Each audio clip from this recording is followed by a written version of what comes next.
Pit stop for one of our leading GTE AM cars with the orange backing to the numbers. That's a 61 AF Corsa Ferrari that was clattered into earlier on by the Straka Racing HPD. Nick Leventis lost control of the car, hit Jack Gerber.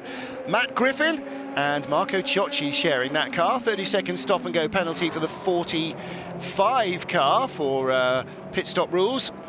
We heard it was 32 from race director. So Oak Racing having too many people working on the car. Pecom Racing's Orica Nissan goes out with Pierre Caffer at the wheel. That's a talented lineup. Quick Nick Minassian, Pierre Caffer, former Fat G Audi driver, and Luis Perez Companc, who's getting faster and faster. Expect to see them contending for a lot of class wins in that LMP2 category, which is currently being led by Antonio Pizzonia in the ADR Delta car. Oak Racing's Olivier Platt in second. Caffer was in third as he came into the pits. Tom Kimber-Smith fourth for Greaves Motorsport, having a much more successful day in World Endurance than they did in the European Le Mans Series yesterday, which was a wretched day in the extreme, Mark Cole, as was the weather. Yeah, absolutely dreadful. And Chris Dyson on a big learning curve there with Michael Masses. They really had a hard time, didn't they? But it's all experience, and they're getting plenty of racing this weekend. Pecom, incidentally, just look back at them at the moment. The Argentine team, Luis Perez Companc, ice cream magnate, is among those. Of course, someone said ice cream cornet on it. Like that.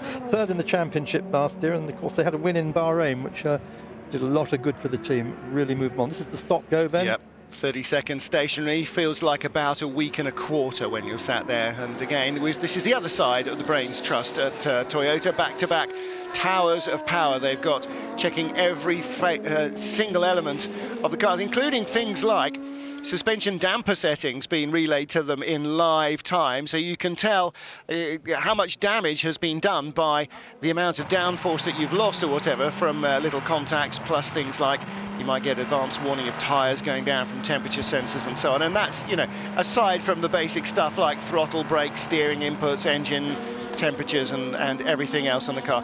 Anything you can conceivably think of monitoring is monitored, including, as you can see on the airbox of the Audi, little pitot tube. There's that bent aluminium tube. There you can see it clearly, sticking up like a periscope going forward.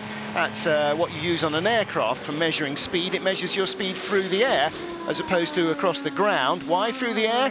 Because it's not affected by wheel spin. Your forward speed is the same.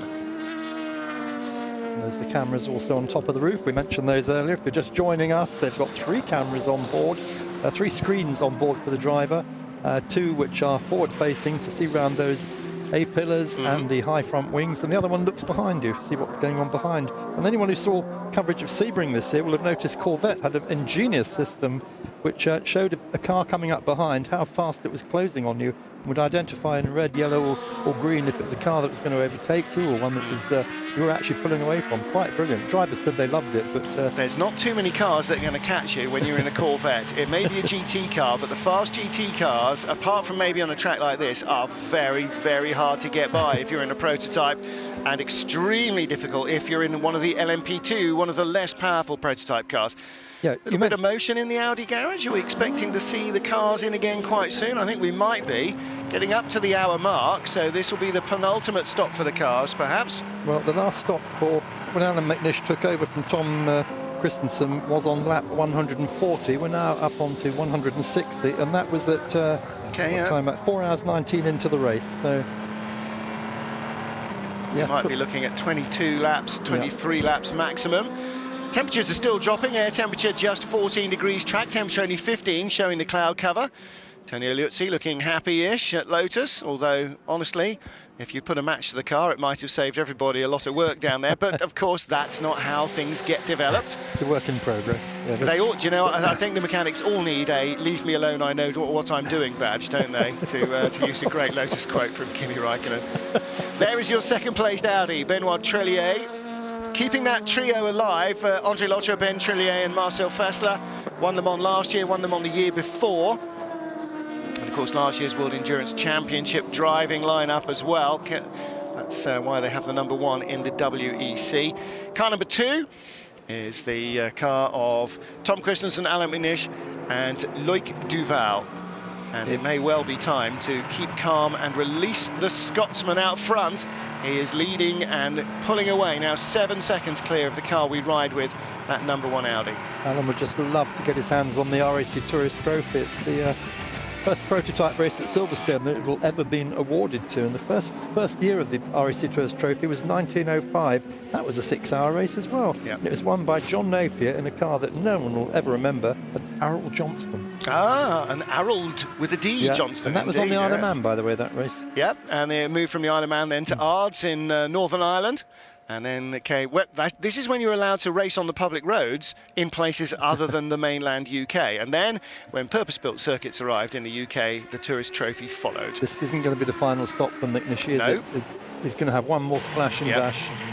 They've been going 45 minutes. They won't go, they are unlikely to go even 50 minutes on a tank, not Yep. on a track that is this fast and this wide open. So yes, there will be one more stop to go in the closing stages, or they may back time it, and he may come in 5 or so laps to give him a full fuel run right to the end, and if necessary, to battle for the lead, maybe some tyres. So 5 hours into the Silverstone 6 hours, the opener of the World Endurance Championship at the home of the British Grand Prix, with the big wing facility down there in the Oxfordshire side. And the safety car leading the field around for the final reconnaissance lap before the rolling start. Toyotas first and second in qualifying. Qualifying was done with 2 drivers, each doing 2 timed laps of the car in a 20-minute session, with a quick change in between, and the best average time was your grid position. Not something that anybody, A, could understand, B, follow, or C, really come to grips with in terms of actually liking it. So we had the Toyotas out front, Audis were second, third and fifth on the grid, with the Rebellion Toyotas intermingle with them. But even on the opening lap, Mark Cole, it became obvious that the Audis were not off the pace. They just hadn't got the best tyres on in the rain-stroke-dry of qualifying. Yeah, it was a mixed qualifying, and Audi made the wrong tyre choice. They put full wets on when they should have put inters on. They then had slicks for the second part, and it all went wrong for them. We won't say what Ralph Yorton, the team manager, actually said in public, but it didn't take them long to get back past Toyota. Yeah, 3 laps in, Alexander Wirtz said the front tyres were ruined and he was losing ground to the Audis. He then lost ground to his own teammate, and it seems that the torrential rain of Saturday had cleaned the track so much that it was just wearing the tyres away. Well, from then on, it was up to Audi not to lose the race to the Toyotas. It seemed that the brand new Audi, despite being called the same as last year, R18 e-tron Quattro, is a very different beast.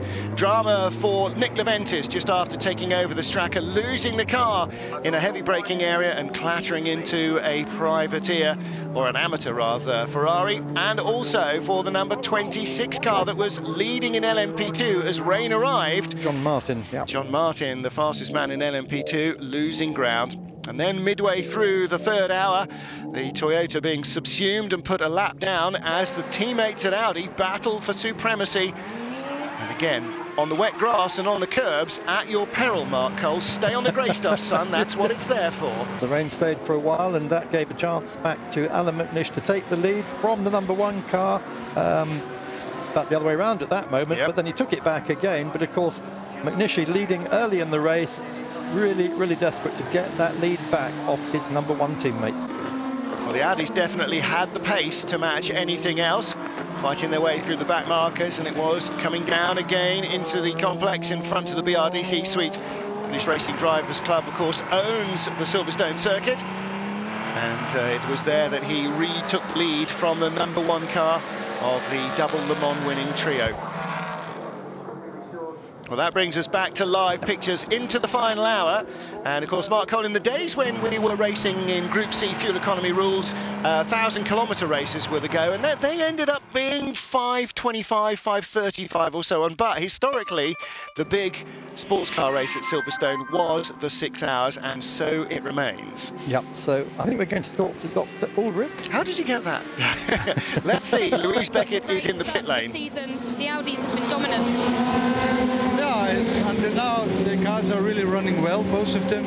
Unfortunately, we had a technical issue on the car number 1 because one of the front drive shafts broke, and so the car number 1 can't use the hybrid power anymore. And yeah, it's now tough for them. They had a small advantage. Now then they have been falling back, but this still keep on fighting. Thank you. So thank you to Radio Le Mans and to dailysportscar.com for that info, which was relayed to us very, very quickly. Confirmation indeed, they have got a broken front drive shaft, and as we surmise, that's probably why McNichie was able to get past him on that run. Well, it's worth pointing out that if this was a rally car with permanent four-wheel drive, then that would be a problem, because then you'd only have a three-wheel driven car. It would be ungainly, unbalanced and slow.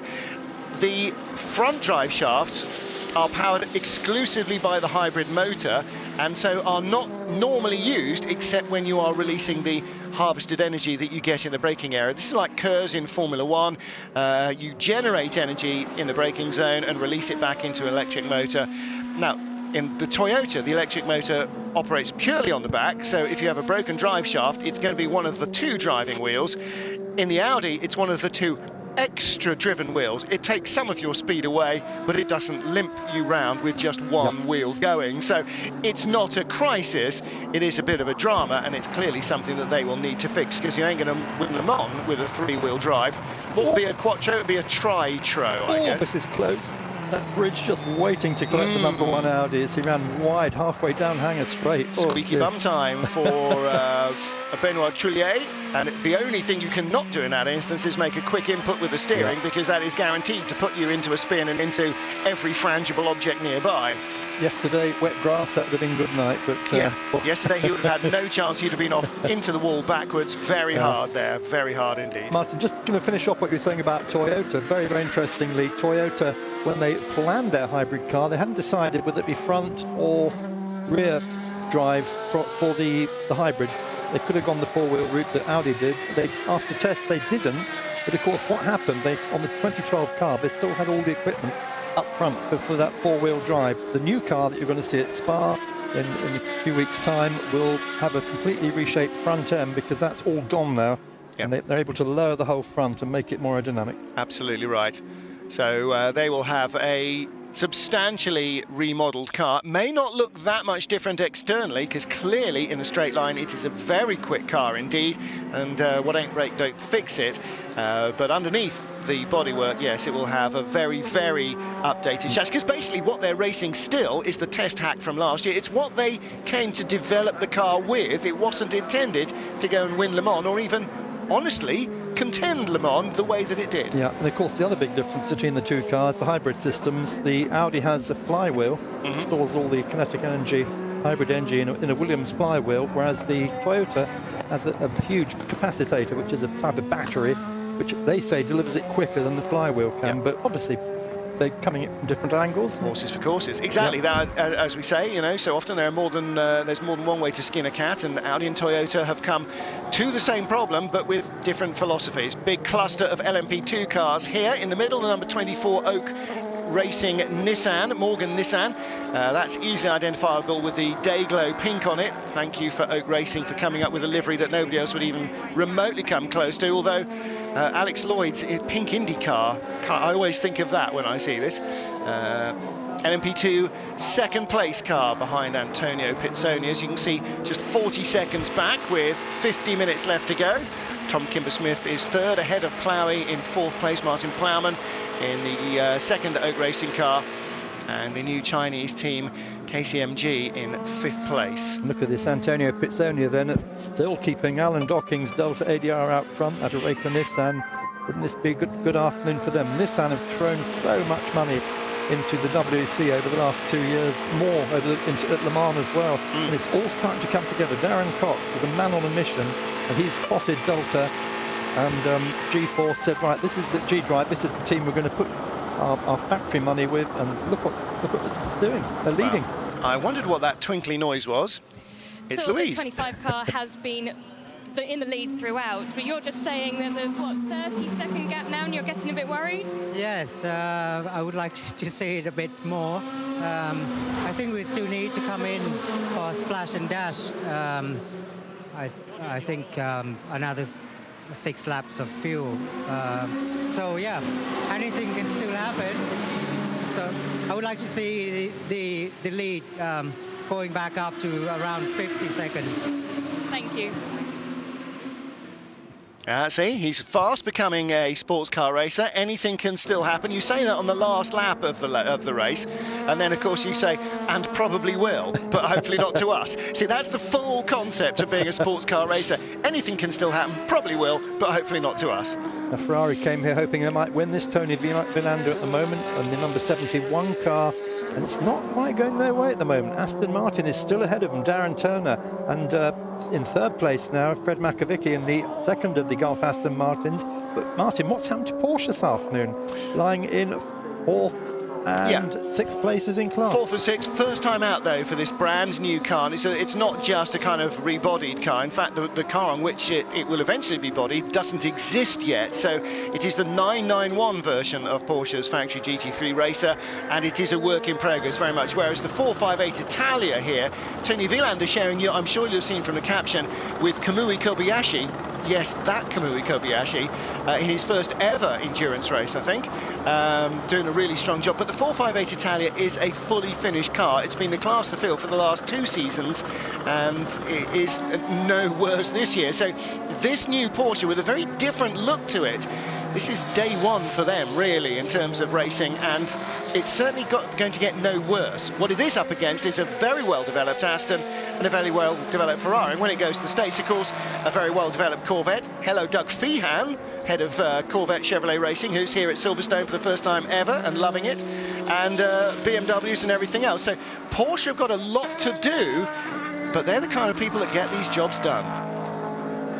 Running strong, and I think it's a great way to start the season for us. We're obviously looking at the championship, and hopefully we're going to get a nice job done. Thank you. Bruno Senna just telling us how it's all going. His first time out of Aston Martin. Here's the Lara Corvette. Fernando Rees on board at the moment. Hasn't been a great afternoon for them. They had a drive-through penalty after Patrick Bornhauser sped in the pit lane. And of course, this is the car that last year, run by Jacques Leconte, was in all sorts of trouble. It won the title, but they didn't have to make it difficult for themselves. They had an out-of-date fire extinguisher at one of the races. That was at Spa, which got them thrown off. And the other race at Fuji, the ride height was too low. Twice they were disqualified, but still won the title. Replay of Benoit Trillier again flirting with the grass out of the Chapel Curve onto the Hangar Straight. He had a bum-clenching escape when he got all 4 wheels wide out there around traffic. A mark again that underlines the difference in pace between the front-running prototypes and indeed any of the GT cars on this wide-open Silverstone Grand Prix circuit. It's very, very fast, and the speed differentials are really noticeable, especially in the tight, twisty handling stuff. These prototypes, the Audis and the Toyotas, go through absolutely flat like an F1 car. Here, these guys are really working very hard indeed in their GT cars just to hang on, and they've got nowhere to go. So the faster traffic has to find a safe way by. It's not as easy as you might think it looks. But you say that, but the prototype drivers are fully committed most of the time. Alan McNish telling me yesterday that Copse Corner is 6th gear. It's almost flat. It just lifts off for a second, doesn't brake, but 6th gear. He said there is so much downforce from these cars that he no longer worries about that. You just go as hard as you can.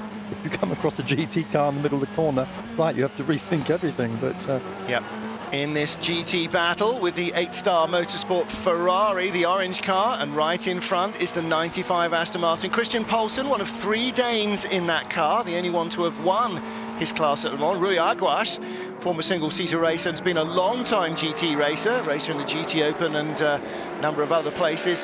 Right behind him at the moment on the road, although they are class rivals, they're in fact 3 laps apart. So that orange Ferrari is trying to get one of its laps back off this, its closest class rival. And you think, well, 3 laps, 43 minutes to go, is there much point? Yes, because they might have a puncture, fall off the road, have a wheel jam in a pit stop, run out of fuel. Always a point, Mark, always a point. New team to Europe, that number 8, that 8-star Motorsports car. Vincente Potoliccio, the Venezuelan driver, who was with Starworks last year with Peter Barron's team, of course, having big sponsorship problems. He was P2 champion. Starworks had to back out after President Chavez died in Venezuela. All the money stopped, everything stopped, and luckily Vincente's got his own backers, and he's able to bring that money into 8-star Motorsports with Rio Gras and Philip Peter, and they were fastest, incidentally, fastest GT at the Paul Ricard test, so that car has a lot of potential. Well, there you see the GTE Pro class in green. Aston Martin 1-2 ahead of the top Porsche after the Ferraris. We just saw take their pit stops. And the GTE AM class, those are, as they suggest, amateurs largely in the AM class and pros largely in the professional class.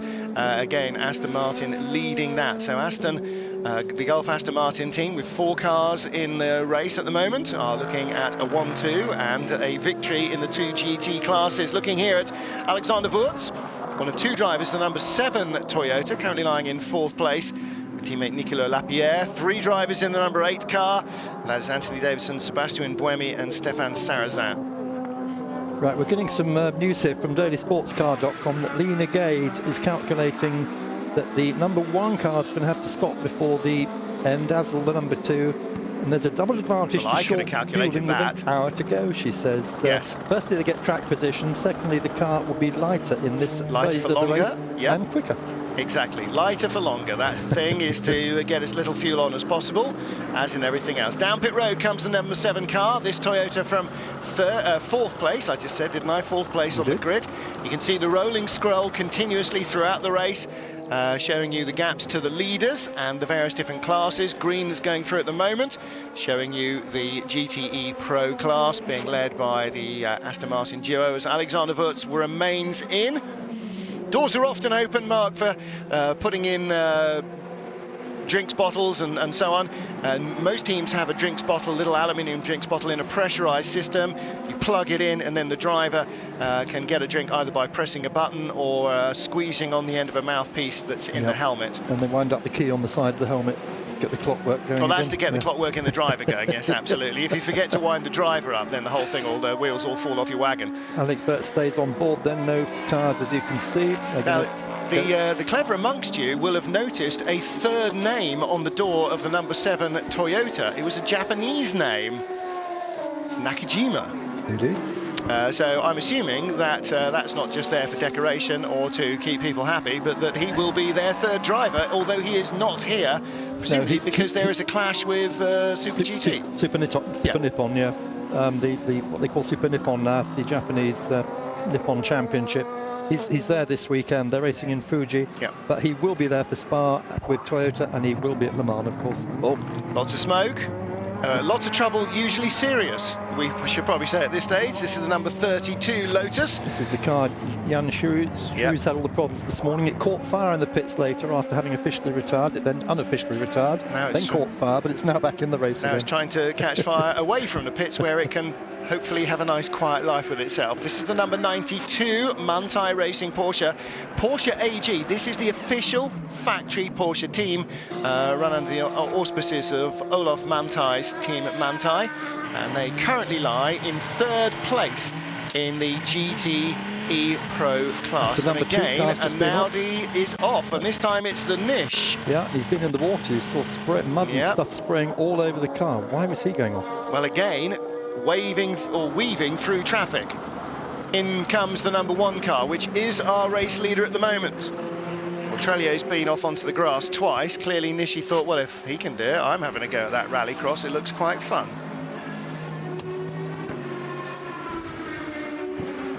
Straightforward stop, fuel only, no tyres out on the pit apron, where they can be. You'd think at this stage that they will not bother changing the tyres. So this is Lee Negade bringing the car in, as we heard earlier on. Oh, car 2 has spun.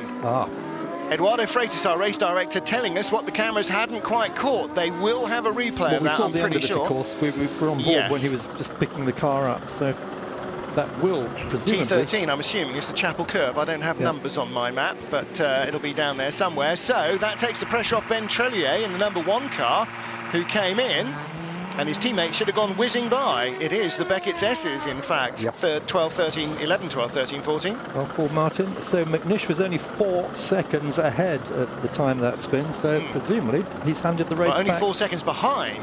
He was trying to catch, but then the number 1 car had stopped. 2 doesn't come in this lap and may not have come in for another lap or 2. And so he continues, so clearly no damage done, but what chance he might have had of undercutting, to use Formula One parlance, or as normal people would say, passing his teammate, while the number 1 car was stationary. Appears to have gone west, or in this case it is west if you come the wrong way through the Beckett's S's and go get spat off.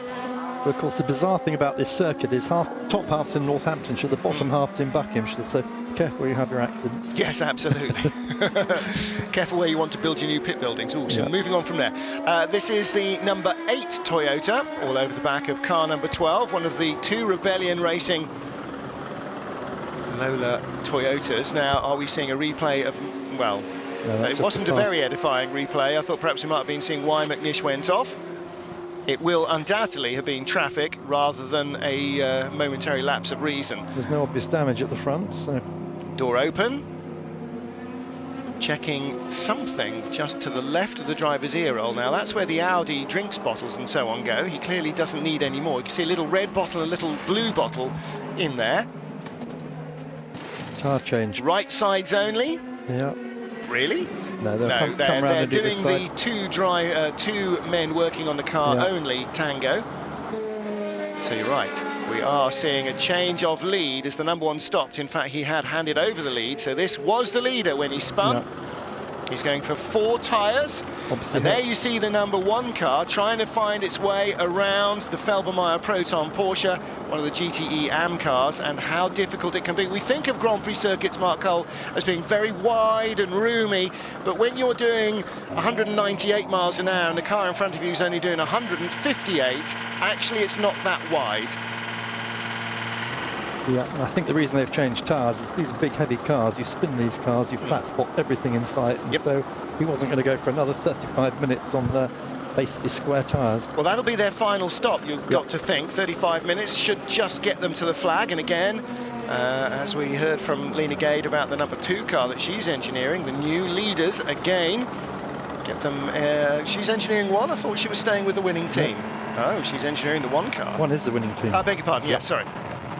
I meant the 2nd place car, as it was then, not the number 2. As it was before in the first place. Confusing me. Moving on, number 8's in the pit lane. Right. There you go, you see I can do that. Anthony Davidson. This will complete the cycle of stops. Toyota will have made 1 less stop than the Audis by the end of this race. This will be the 7th stop for the number 8 Toyota. The Audis have both made 8, and of course the other Toyota, the one that Alex Wirtz is on board at the moment, has made 9 stops because they came back in for tyres during that rain storm. They went out in slicks, came back on inches, and then had to go back onto slicks eventually. Confirmation from Audi that there was a reported vibration from McNish after that spin. No kidding. So all tyres changed as a precaution. That stop cost him 75 seconds. So that's put him a long way back now. Well, we talked about that at the beginning of this current programme, is that so often what makes the difference between who wins and loses in an Audi team is who has the luck or who has the damage. It looks as though the number 2 car may have run out of luck just there. Okay, confirmed now as our race leader again. McNish has rejoined, Davidson's just rejoining as we talk, and Wirtz, can he get away about another pit stop? Little puff of air from Marcel Fessler. Never easy being the one who's not in the car. Physically and mentally exhausting, but harder to watch helplessly. Looping around is the 76 Matmut IMSA Performance Porsche of Raymond Norac, Christophe Bourret and Jean-Carl Vernet. And that is Jean-Carl Vernet. Oh dear. Former Formula 1 driver, or test driver. Yeah. Oh, and see, when we got to our 12 Grand Prix drivers, we only counted drivers that started a Grand Prix. We didn't include test drivers, did we? Did Bertie Breadstick, Bertrand Baguette, was he ever a test driver? Must have been a test driver. I think he must have been. So there's a separate list for anybody out there on Twitter, @Martin Haven. You can text me the comprehensive list of all Grand Prix and Grand Prix test We've drivers. identified 12. We got 12 who've driven and 2 There's more one, who've tested. Kamui Kobayashi. There you go, see, that's an easy squeezy one. Jimmy Bruni, there's another one. So yes, there's quite a few. Of course, then we need to get Formula One winners, but there's probably more of them. Get that all nicely lined up by team. Well, it's almost like a Formula One grid, isn't it? Yeah. You know, you've got the fastest car, then the next fastest car, and however many of them, that's how they line up. Toyota goes by the 97 Aston Martin of Darren Turner, Stefan Mucker and Bruno Senna. Senna in his first GT race, and they are leading their class, so he'll get to stand on the podium at Silverstone, which he hasn't done since he was in British Formula 3. I'm not sure he's even on the podium then here. Pit stop time for the 35 Oak Racing Morgan Nissan. Just on the nose where that pink line loops around, you can see the winged badge of Charles Morgan's company. It's not made of wood, and it's got more than 3 wheels. Other than that, it is highly associated with the Morgan brand. Martin Plowman is the British driver who shares it with Bertrand Baguette and Ricardo Gonzalez. So the Belgian-Mexican-British combination in the British-French team. There's Irishman Matt Griffin getting ready to go into his car in the GT Pro class, GT AM class, I beg your pardon. He shares the 61 Ferrari with Jack Gerber and Marco Ciocci. And there's race control. Now, you think that's what our telly studio looks like. What would we do with 53 screens? We can only just follow one. Eduardo Freitas, the race director, in the centre of your shot there, the man whose voice you hear. Right, so with the stop there by Martin Plowman, Pecom Racing, Pierre Capper moved back up onto the podium in P2. Tom Kimber-Smith is right behind him as well, so let's just see how this one unfolds. 30 minutes to go. Its last drinks are being ordered at the moment in the pits, and who else has yet to stop? Now, does Tom Kimber-Smith move up, or was he a full lap behind? Or does Pierre Caffer move up, rather, or was he a full lap behind? Because Caffer in the 49 Pecom car, oh, there he is, right in front of it. Oh, no, that's in front of the 35. He's 9.9 seconds behind Caffer, so that's the fight for the final podium place. Well, there you go, and there it is on your screen. 49 in front, coming towards us, white, red and black, and behind him with the pink highlights, that is the car of Martin Plowman, the 35 Oak Racing car. So Martin's rejoined in front of Tom Kimber-Smith then. Yes, but as you were right, that Caffer made up that lap of deficit and got back in front of the Oak Racing car. So again, how many stops has Caffer's car made? 9 to 6 of Oak Racing. So Pecom are being quick, but in the garage rather too often. But still Delta out front. Alan Docking, who of course is based here on the circuit at Silverstone, got 2 cars running this weekend, the Delta ADR, the 25 car and the 26 car G-Drive Racing. That car though is down in 7th place, had all sorts of problems earlier, particularly in the wet. Coming through that Group of P2 cars, the black and gold, or black and golden red predominantly as it is now, the Rebellion Racing Toyota ahead of the white and blue of the Toyota Racing Toyota, but the Toyota Racing Toyota has now got in front of the Rebellion Racing Toyota, and all of that has slowed Martin Plowman down. Oak Racing servicing their other car in the LMP2 class. This is Olivier Pla, David Heinemeier Hansen and Alex Brundle. Yeah, Olivier's done the bulk of the driving today, and he started and finished, didn't he? What a good job he's done. Yep. And, right up there, 2nd place at the moment. Can they hold that place? Well, good job in qualifying as well by Alex Brundle, very quick in that car. They were the pole, they were 2nd in class, weren't they, behind Antonio Pizzonia's number 25 car. Pizzonia and James Walker doing the qualifying runs in that to get it onto pole in the LMP2 category. And a nervous dad, of course, in Shanghai, Martin, this weekend. So, but he will be at Le Mans, he assures us again, as he was last year. He and Alex driving together. I'm not sure if Martin's planning on driving again. I haven't seen the final entry. I don't know. No, I sense that it's something he would like to repeat as many times as he can before eventually time is called, by time rather than by him or by potential employers. Interesting look to this Black Lotus that's the front of these 3 cars. Everybody else has got a really wedge-shaped nose. That looks much more bulbous, rounded. Take a look at the front of that all-black car next time you get a view of the front of it, and it's definitely got a sort of rounded nose rather than a shovel or a wedge nose. Finger on the button on the Rebelling steering wheel. Now, is that putting the full beams on for the Toyota that he is still with, or is that getting onto the radio? Not quite sure. It's probably something to do with that boost gauge you were telling us about on the windscreen. Yeah, the blowers. Out gets Marco Ciocci. This is the 61 AF Corsa car in the AM class. Out it is Marco Ciocci, and in gets Matt Griffin. New groovy matte colours on Matt's helmet this season. Also racing in British GT. Yeah, of course, that's the AM car that was pretty heavily damaged earlier in the race. Jack Gerber being taken out by a wayward Stracker. A lot of work to get that running, didn't they? Leventis, yeah. Well, the 51 car here, usually expected to be the front runner for AF Corsa. They too have had problems, and they are down in 5th place. 1, 2, 3, 4, 5. 5th place in the GTE Pro class. It is the 71 Ferrari that is running best of all at the moment, which according to the timing screen is driven by nobody, but it is Kamui Kobayashi and Tony Vilander. Kobayashi, we believe, is at the wheel.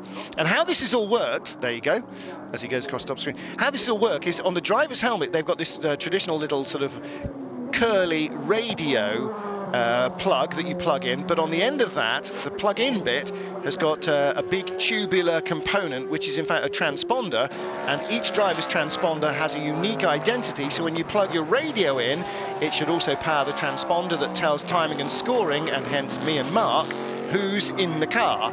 And usually it works well, but as you can see, just there are a couple of cars here that it doesn't work that well on. Well, they've had a lot of timing issues. Look at this car, you've got the 3 light diodes down the side of the car. They're not light, even on the cars that are right up front in the class. And we had problems in timing yesterday. I think a lot of it probably to do with the rain, but it's something they'll sort out in time for Spa, if not for Le Mans. Or thereafter. This is 92 Porsche in 4th in the GTE Pro class. Mark Lieb driving it as we look inside the Toyota Racing Garage. Yes, Kinoshita-san there, who of course was the engine engineer for Toyota in their Group C days. So been full circle for him. Came back last year, started winning. Of course, must have been given the equivalent of a Japanese knighthood by and of course, when he got to Le Mans, they had the Group C support race, and so the old Toyota was there as well. Fred Machiavici we're looking at here shares that Aston with Pedro Lamy and Paul Dall'Anna, Canadian Franco-Portuguese lineup in the 99 car. So 2 factory Aston Martin Vantage V8s in the GTE Pro class, and 2 similarly, nay identically delivered Gulf cars in the GTE AM class. And the 5th car at Le Mans, Mark Cole, bring us up to speed. Is that going to be pros or AMs? Oh, it'll be pro very much. Peter Dumbrick has been signed, that is quite definite. They haven't yet named the 2nd driver, but it looks like it's all go. And got a problem here? It was a bit of a lock-up. Just a bit of a lock-up getting inside the Aston. You've got to pinch an inch occasionally to make the apex before the slower car turns in. Yeah, so as I say, 5 Astons, Gulf Astons at Spa, and of course at Le Mans, and it's going to be leader. Make our life more difficult. Which one are you calling? Oh. What's all the buzzy and clicky noises? Fuel going in, he shouldn't be doing anything else. They're putting tyres on with 25 minutes to go. Well, goodness me, now are they feeling pressure, or is that car just fresh out of tyres? Yeah, they've got some time in hand at the moment, not a huge amount, but they've got enough. They're 1 lap ahead of the opposition, which they were before they came in. Yeah, there we are. Out he goes, Olivier Plau. However, yeah, that only brings them back up to the same number of stops that Oak Racing have done. So their last stop comes later than Oak Racing's. Where does that leave them shuffling out? I think Olivier Plau will be A, on the same lap, and B, maybe not that far behind. That is Olivier Plau. No, he's just going through the complex now, isn't he? The Beckett's complex. So he's down the hangar straight as out and heading up towards Abbey. Yeah. Well, that's getting on for half a lap, I suppose. Yeah, Pizza Man is still ahead. Yeah. Still on the same lap though. Let's see, we could have had Pizza Man versus Bertrand Baguette, and we'd have Pizza Man and Bertie Breadstick. Oh dear. Wash down with a pint of cafe. And this is 6 hours in. You probably shouldn't listen to us at the end of a 24-hour race, and most importantly, not at dinner afterwards, because it is just dribbling and drooling nonsense. Oh, I can't wait. Silverstone Rally Stage, top right of your screen there, just behind the Porsche Driving Experience Centre. This huge development here at Silverstone. Kamui Kobayashi, 2nd in the GTE Pro class. Kobayashi ever been on the podium at Silverstone? I'm thinking no. Not that I'm aware of. Pretty not in Formula 1 anyway. I think. Can't think anything else he might have been in. But sharing that car. In fact, the car is shown as 3rd, but that's because Fred Machiavici's just stopped and so has dropped down to 3rd. The TV truck's timing is quicker than ours, I'm afraid. So the Japanese driver up to 2nd. As around the outside goes the Rebellion Racing Lola with its Toyota motor. I resist the temptation to say Nova motor there. Did you notice that? every time it almost comes out. Yeah, Here is our GTE Pro Class leader, though. And again, it's been really, and this is probably not a phrase that I will trot out that often, because it tends to be the curse of the commentator, really quite a trouble-free day for them. They've just had a really good, clean run. I mean, Darren again has done the bulk of the driving, he did the bulk of the testing, and been admirably backed up, though, of course, by his two teammates, Stefan Mucker and Bruno Senna. We think Bruno only had one stint in the car, but just keying him in. But what a day for Bruno to come here to Silverstone, his first World Endurance race, and possibly going to take the victory. How good is that? Absolutely. Great rear-facing camera from the Aston Martin V8 Vantage, showing just how fast that #1 Audi, the race leader, swept up behind him and zoomed right by. It's like being a truck driver as a Ferrari comes past you on the motorway. Other supercars are available. Really, the closing speed on the GTs here at Silverstone is quite ridiculous. And that's why the prototype drivers, Mark Cole especially, have to be so careful in traffic. For 24 hours you're doing nothing but passing slow cars. Here's the Lotus. Now look at that nose. It's a really kind of round, I'm thinking almost like whale-like. I'm trying to think of what the word is for things that are whale-like. And it's escaping me. No, they're mammals. Whales are mammals. No, whales Mammalian. yeah, they are. So it's not piscine. It's no, there is a word. At Martin Haven on Twitter. Thank you for the. This is that moment we saw from on board. My goodness, didn't Benoit do well to back off? Yes, I take your point there. Yeah, just a little more rounded, a little less not hard-edged. No, not unattractive. unattractive at all. Yeah. A couple more gold pinstripes would certainly help. And look at all those LED lights they've got on the headlight fairings. Incredible. So here's Benoit. Well, those are working. And do you think you'll be thinking now with 20 minutes to go, long time since the last win, Bahrain? No, I think he'll be thinking long time to go till the flag comes out. Yeah.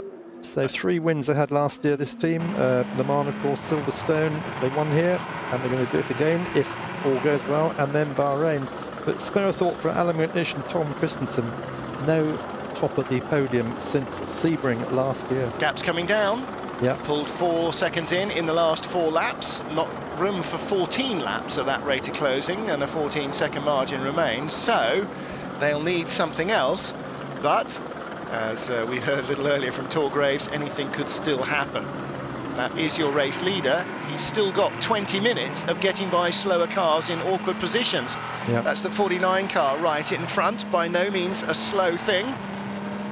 Pierre Caffer wheeling Pecom Racing Orica Nissan very quickly. You see, in a straight line, the Audi actually not that much quicker. What's it doing? Maybe 8-10 miles an hour more there? Yep. Not much more. Remember, though, he can't use his hybrid boost at the moment. And that'll be part of the reason why Alan McNish is closing him down still.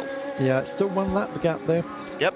Yeah, he's good. No, it's not on the timing screen. It's down to 14 seconds. Right. So, yeah, well, I'm trusting telly timing more than our tubby timing, I'm afraid. Okay, let's double check. I'm not arguing with it. I'm just not regarding it as necessarily 14.5 accurate. seconds. It's just flashed up on here. Well done. Yeah, well, it doesn't update itself quite as quickly. Battle for second in the GTE AM class. We saw this earlier, didn't we? Rui Aguas in the Ferrari, but now trying to hold off Fernando Reis in that Corvette.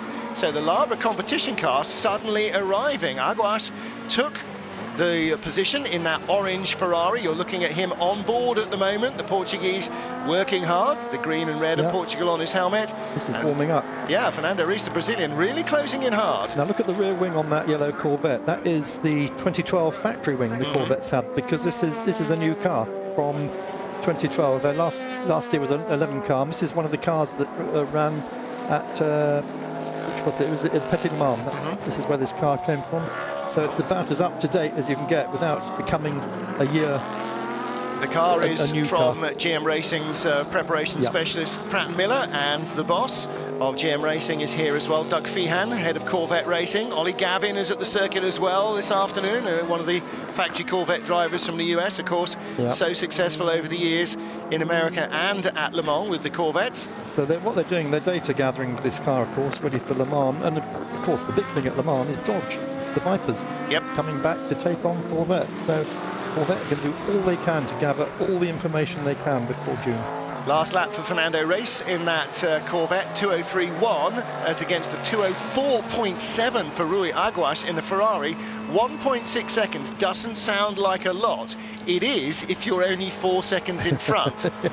It's a lot of a lot. And Aguas, I mean, look at him looking in the mirrors. He is working that car really, really hard, and the Corvette's just coming. And this is what we saw at Le Mans last year. Do you remember at the end of Le Mans? The Corvette closing down with Pedro Lamy. And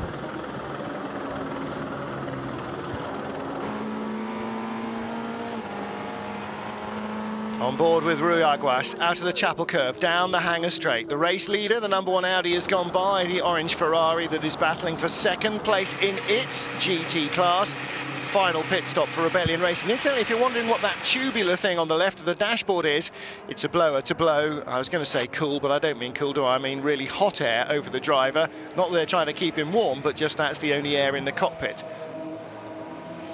In behind comes Martin Plowman's car, the G-Drive racing machine, Mike Conway's car rather. He shares with John Martin and Roman Rusinov, so a splash and dash for them. 95 leading in the GTE AM class.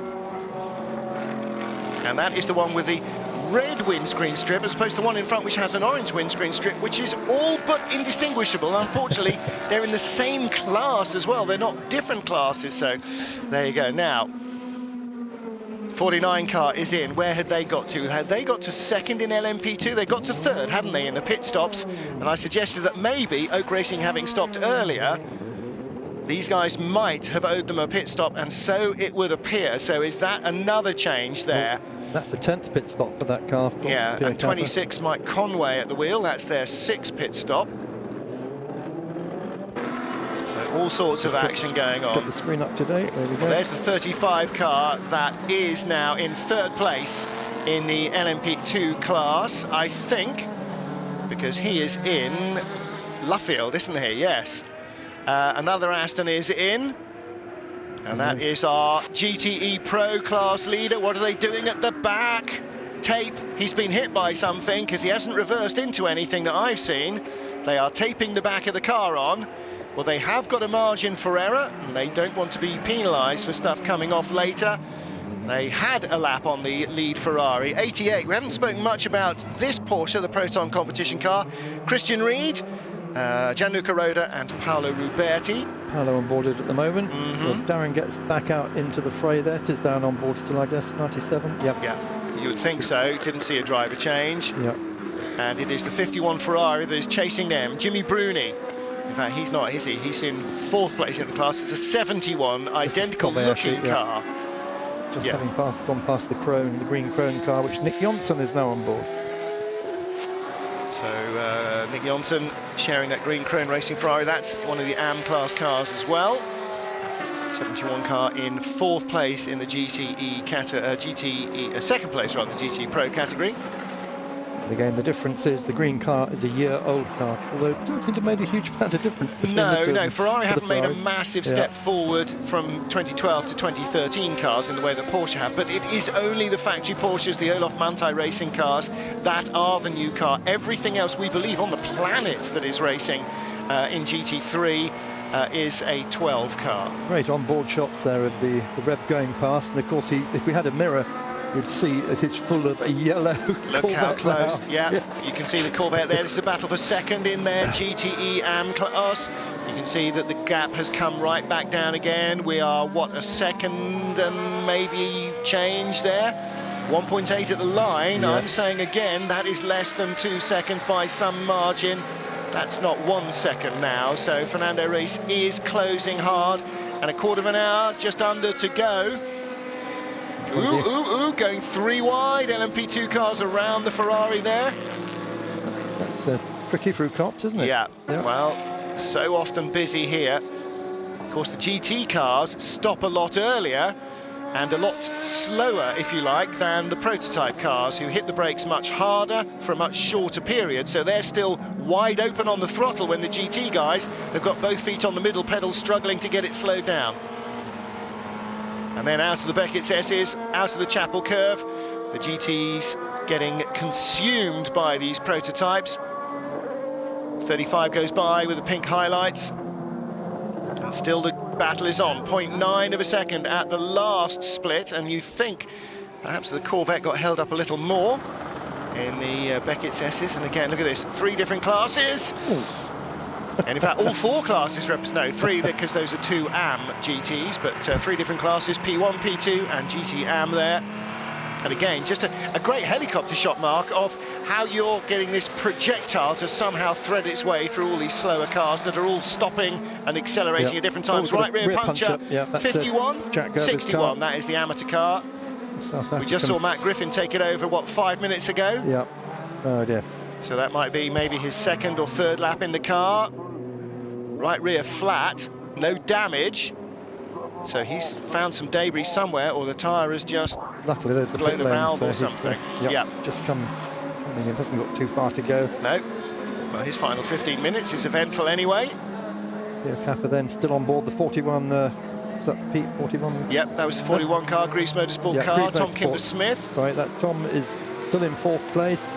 Just can't make that final jump past. Well, the car in front of him, the one he's chasing, is that black and pink car of Martin Plowman. Again, 2 young British drivers, both really starting to, in the early steps of making a name for themselves in sports car racing. It's the pictures Michelin don't want you to see normally, but well, the engineer actually, showing it off. Yeah, the camera was there anyway. He knew the car was coming in. And that had all the hallmarks of not being a structural failure, but a piece of debris normally. Yeah. So this is the battle then for the final podium place, as we just said. Tom Kimber-Smith in that white and red car at the back of this group. And that number 35 car is the 2nd place car. And the car in the middle, KCMG, the white and blue car, actually is behind them by a couple of laps. Yeah, they're just sandwiching at the moment. That was a replay of the Audi. Great shot there. Yeah. The Audi, of course, could see the Porsche. We couldn't. It suddenly came into our vision. The Audi threading the eye of the needle there. And this is really where the great skill in being a great prototype driver is not getting the car around the circuit, because you can do that, people can do that on an empty track. It's doing it when there's 54 other lunatics in the way, almost every single one of them going slower than you. That's where the greatest skill comes in. Yeah. I'm not deriding their driving skill by any stretch of imagination, don't imagine that. But it is driver problems that Formula One drivers do not have to contend with, and certainly not for 24 hours at a stretch. And of course we had the graphic illustrations 2 years ago. What happens when it goes wrong in traffic? First of Alan McNish, and secondly, probably more massively with Mike Rockenfeller. Yep, and then of course last year the huge one with Antti Davidson. Because you get air under any fast-moving thing and it will take off. It's a good thing with planes, it's not a great thing with cars. I just couldn't. I still remember the Sun headline from that on Monday morning. Ant decked. Ant decked. Here is the battle for 3rd. The gap is nothing. The gap is not even the length. Oh, it is just the length of a Porsche. No, it isn't. Here comes Tom Kimber-Smith in the white car. The black car is Martin Plowman. This is for 3rd place. 10 minutes from the end of a 6-hour race. They're closer now than they were on lap 1. They weren't this close on the formation lap. And this is a circuit they both grew up on, cut their teeth on for racing. So but have probably hardly ever raced on the Grand Prix circuit, and not in this format. I'm almost guaranteed that Plowie hasn't, and I would severely doubt that Tom Kimber-Smith has. There's Alex Brundle at Oak Racing, watching to see if his car can stay in front. On pace, no. But pace is not everything. What experience can Martin Plowman bring to bear in that black and pink Oak Racing car? So 10 minutes to go, and this is the podium fight in P2. The race has come alive. Well, Alex Brundle is on board the 24 car, which is in front of them, in fact in 2nd in the LMP2 class, but still watching teammates.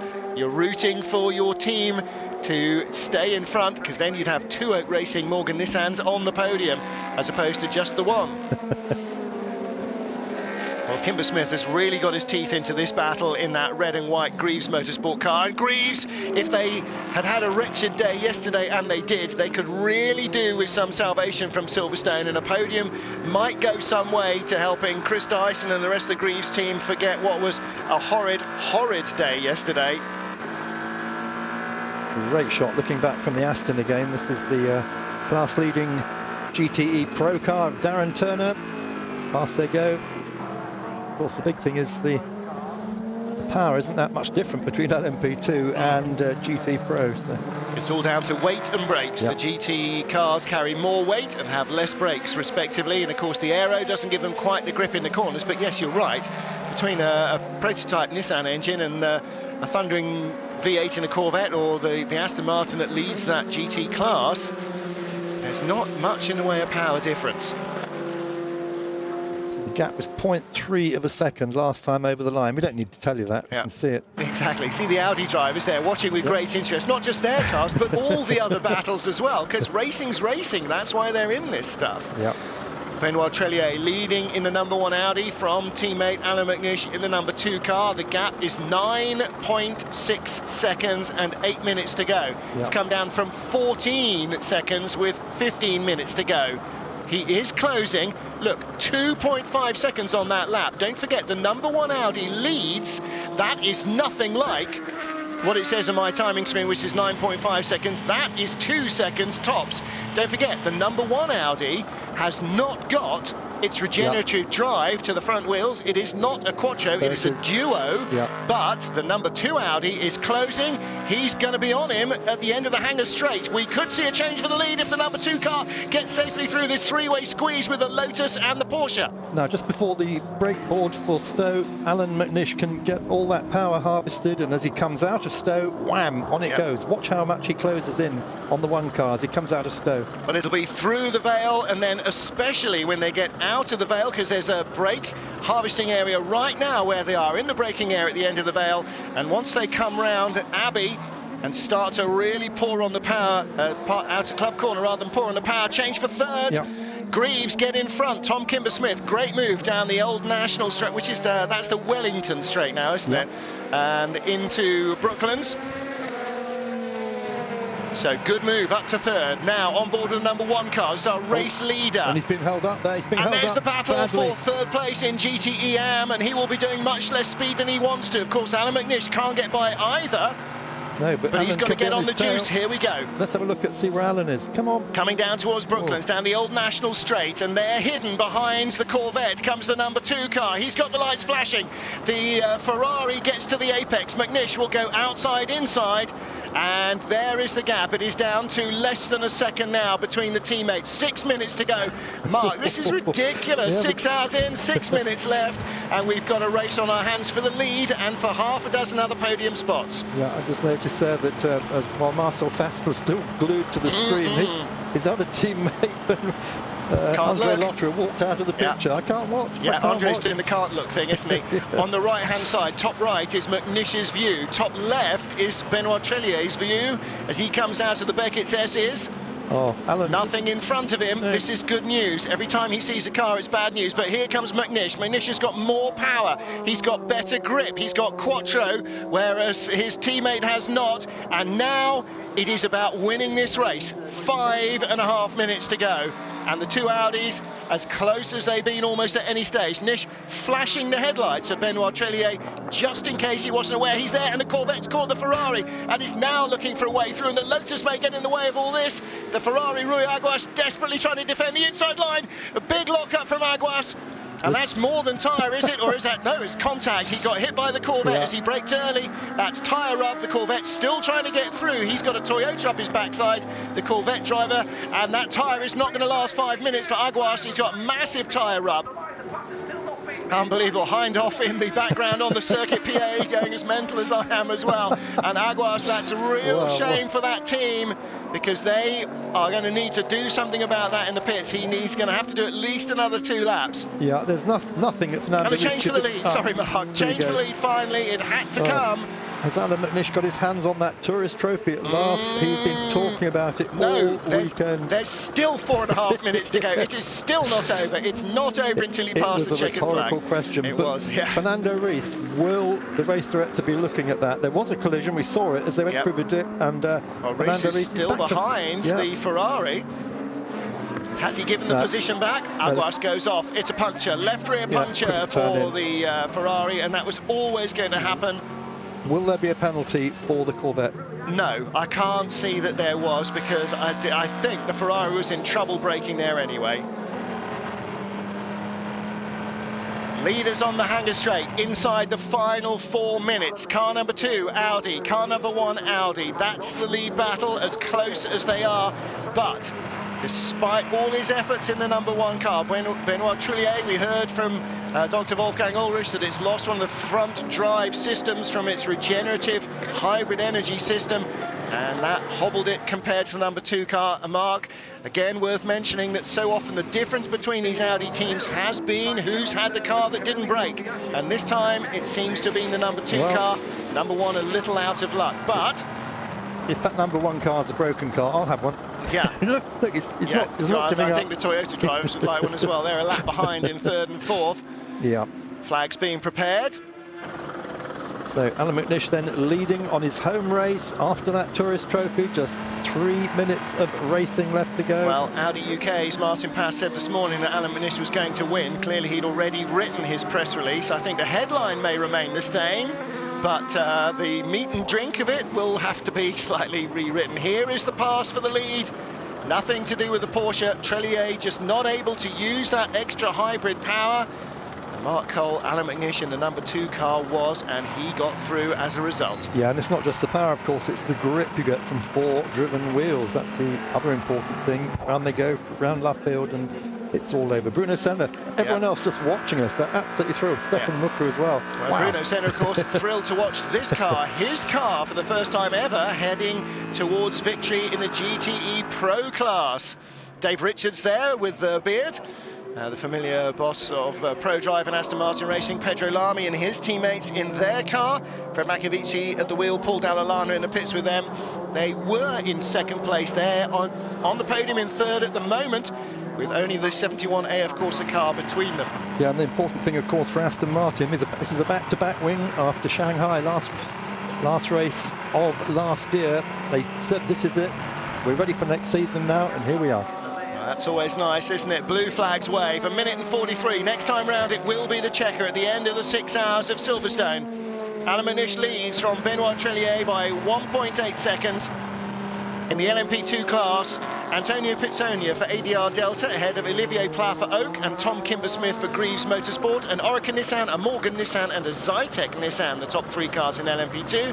Aston Martin, Ferrari, Aston Martin in GTE Pro, and in GTE Am, Christian Poulsen in the Aston Martin ahead of the Labour competition Ferrari, and Aston Martin's Jamie Campbell-Walter will come up into 3rd because Rui Aguas has punctured the 8-star Ferrari that was 2nd in that class before it lost its battle with the Corvette. Yeah, did it pull off, or we saw it pulling off? Well, he had a puncture, so he's certainly not going to be on the podium in front of Jamie Campbell-Walter in an Aston Martin.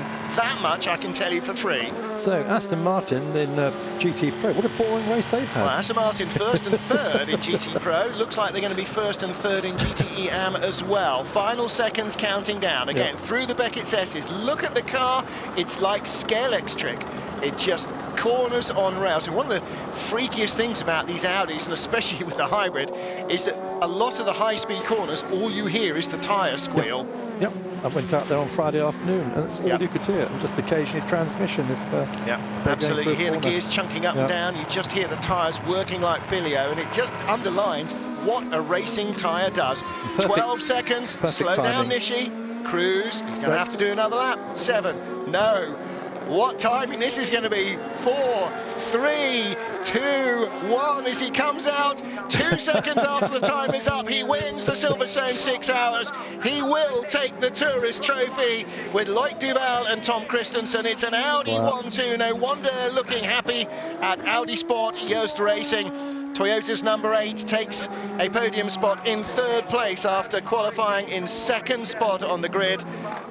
Well, what a race. They don't get much closer than that. This is after 6 hours. Formula One, eat your heart out. Absolutely. It is a good 3rd of a Formula One season at the very least. So Tom... Brad Kettler there, the engineer of the car. The number 2 car wins the season opener in the World Endurance Championship. GT victory then in the Pro class for the 97 Aston Martin. Coming to the line, Darren Turner, who shares with Stefan Mucker and Bruno Senna, and that is a GT lineup I would take anywhere in the world at the moment, and it would give everybody a run for their money. So first win for Alan and Tom since Sebring 2012. Loic Duval, he won Spa last year, of course, of Romain Dumas.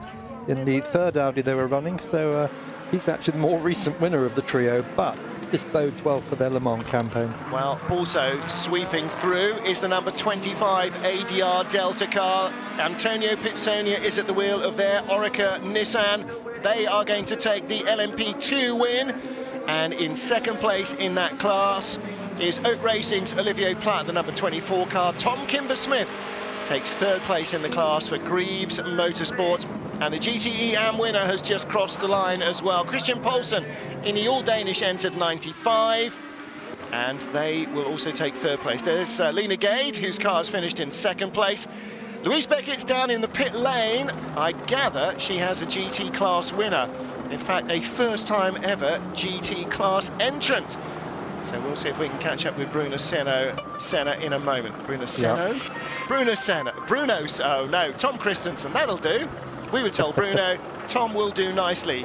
Co-driver of the winning car with Loic Duval and the man who took it to line, Alan McNish. You said Alan could do it. I thought he may do it a bit quicker than that, but you got it in the end. Yeah, I mean, we had it. We knew we had to stop shorter, but I've not seen what happened on track. But Alan have reported he had to avoid a car and had a spin and lost 20 seconds. Had to take new tires, which of course gave him the edge in the end. But he had a 30-second gap to catch. So I think at the press conference, I will let Alan speak and I will listen. It was a good recovery ride from another big kickback, but let's just show how strong Alan was today to go back and catch that back. And to not just Alan, all of you. Yeah, I mean, Loic has done a sterling job coming here, but I mean, this was, in the end, it was Alan. Thank you.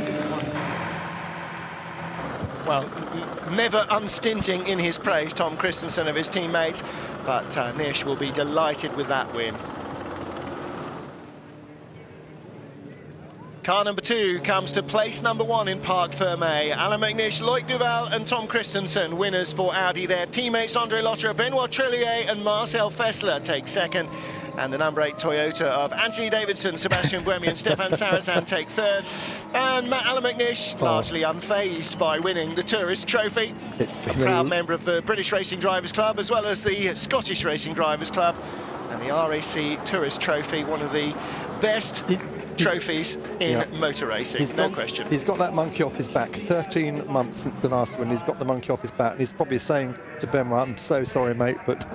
Hey, talent remains, form is temporary. Ask Tiger Woods. And what's interesting, no team orders. Nope. I mean, Ulrich could have quite easily said, right, hold station, guys, in the last 15 minutes, but no, let them go for it.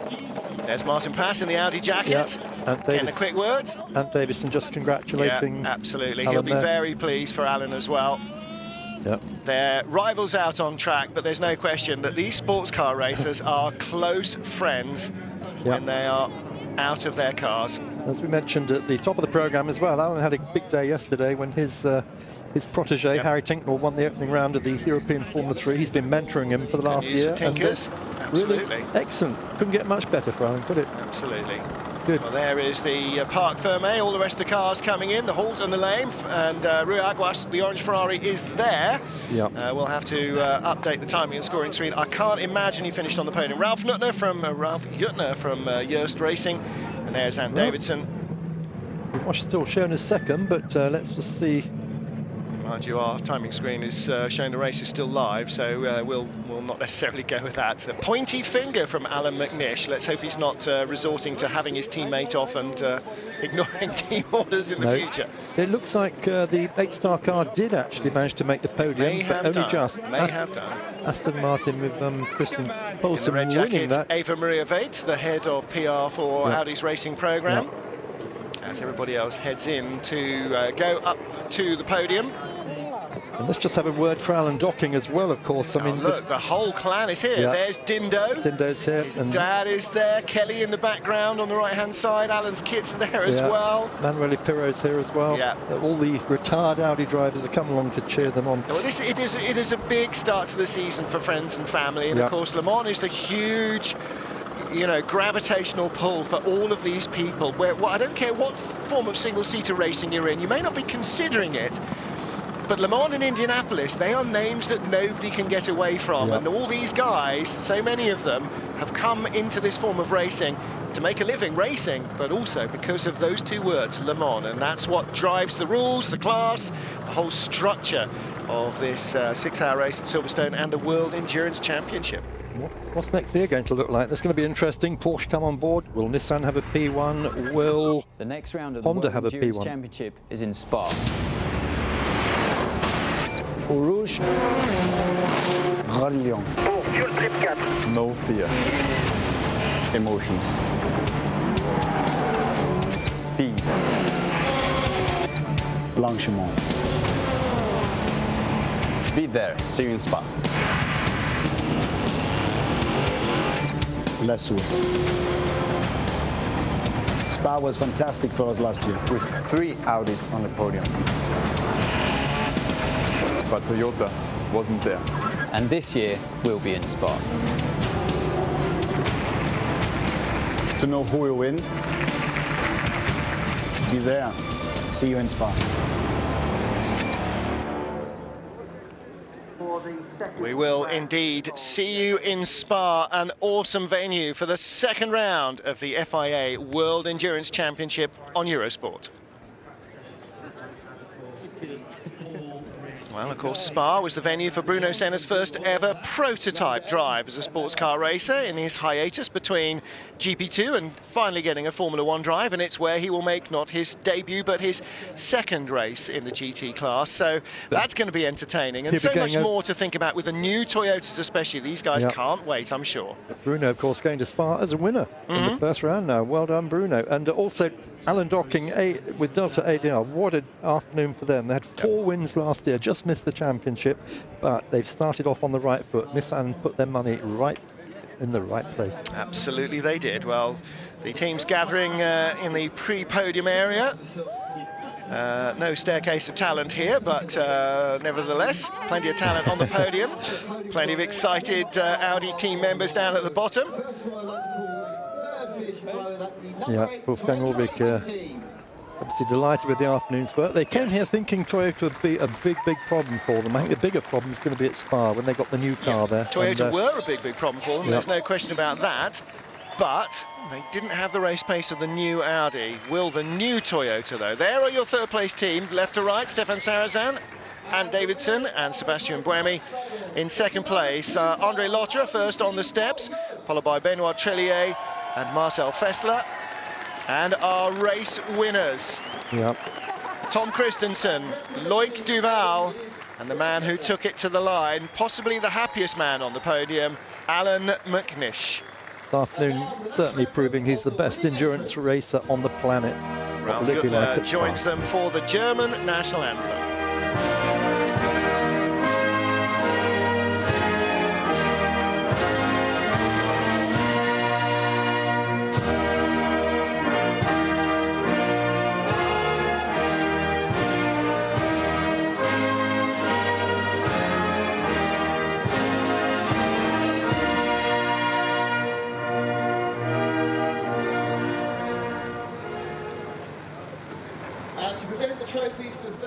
Well, some very happy, bouncy Audi drivers, as you would be when you won to. Even the guys that were second looked like they were happy as well.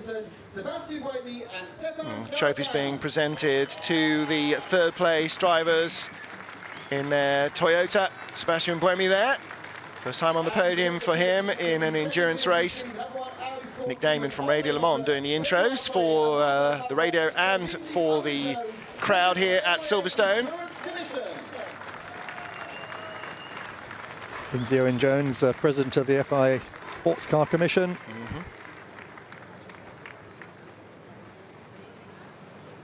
I hope that doesn't just kind of go off if you pull the ring at the bottom like a firecracker. I'm not quite sure what the trophy is. Lindsay, of course, himself a mean racer, raced at Le Mans in the Gulf McLarens back in 95, 96. And the president of the ACO will present the trophy to the race winners. These are the World Endurance Trophies, and of course the race winners will also be presented with the historic Tourist Trophy, more than a century old, and with a replica each of Mercury to take away in commemoration of their win. So Pierre Fillon there, as you mentioned, president of the ACO. His brother, of course, was the former French Premier, Francois Fillon, who's also a historic racer, so keeps it all in the family. Lindsay Owen-Jones will present the Tourist Trophy, one of the oldest racing trophies in the world. The Royal Automobile Club presenting the Tourist Trophy since the very early years of the last century. 1905, yep. Indeed.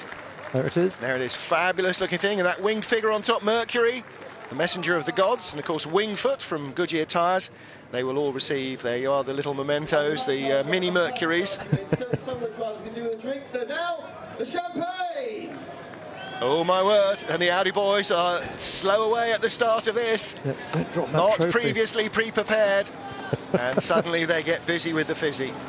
Of course, this is the first of 4 podiums here at Silverstone. All the other class top 3s will be presented with their trophies in just a few minutes. But it's time for us to say good evening from Silverstone. So on behalf of Mark Cole and everybody else involved in the preparation, I'm Martin Haven saying thank you for joining us. Next race, Spa, first weekend of May, brand new Toyotas and a whole host of new challenges for our race winners.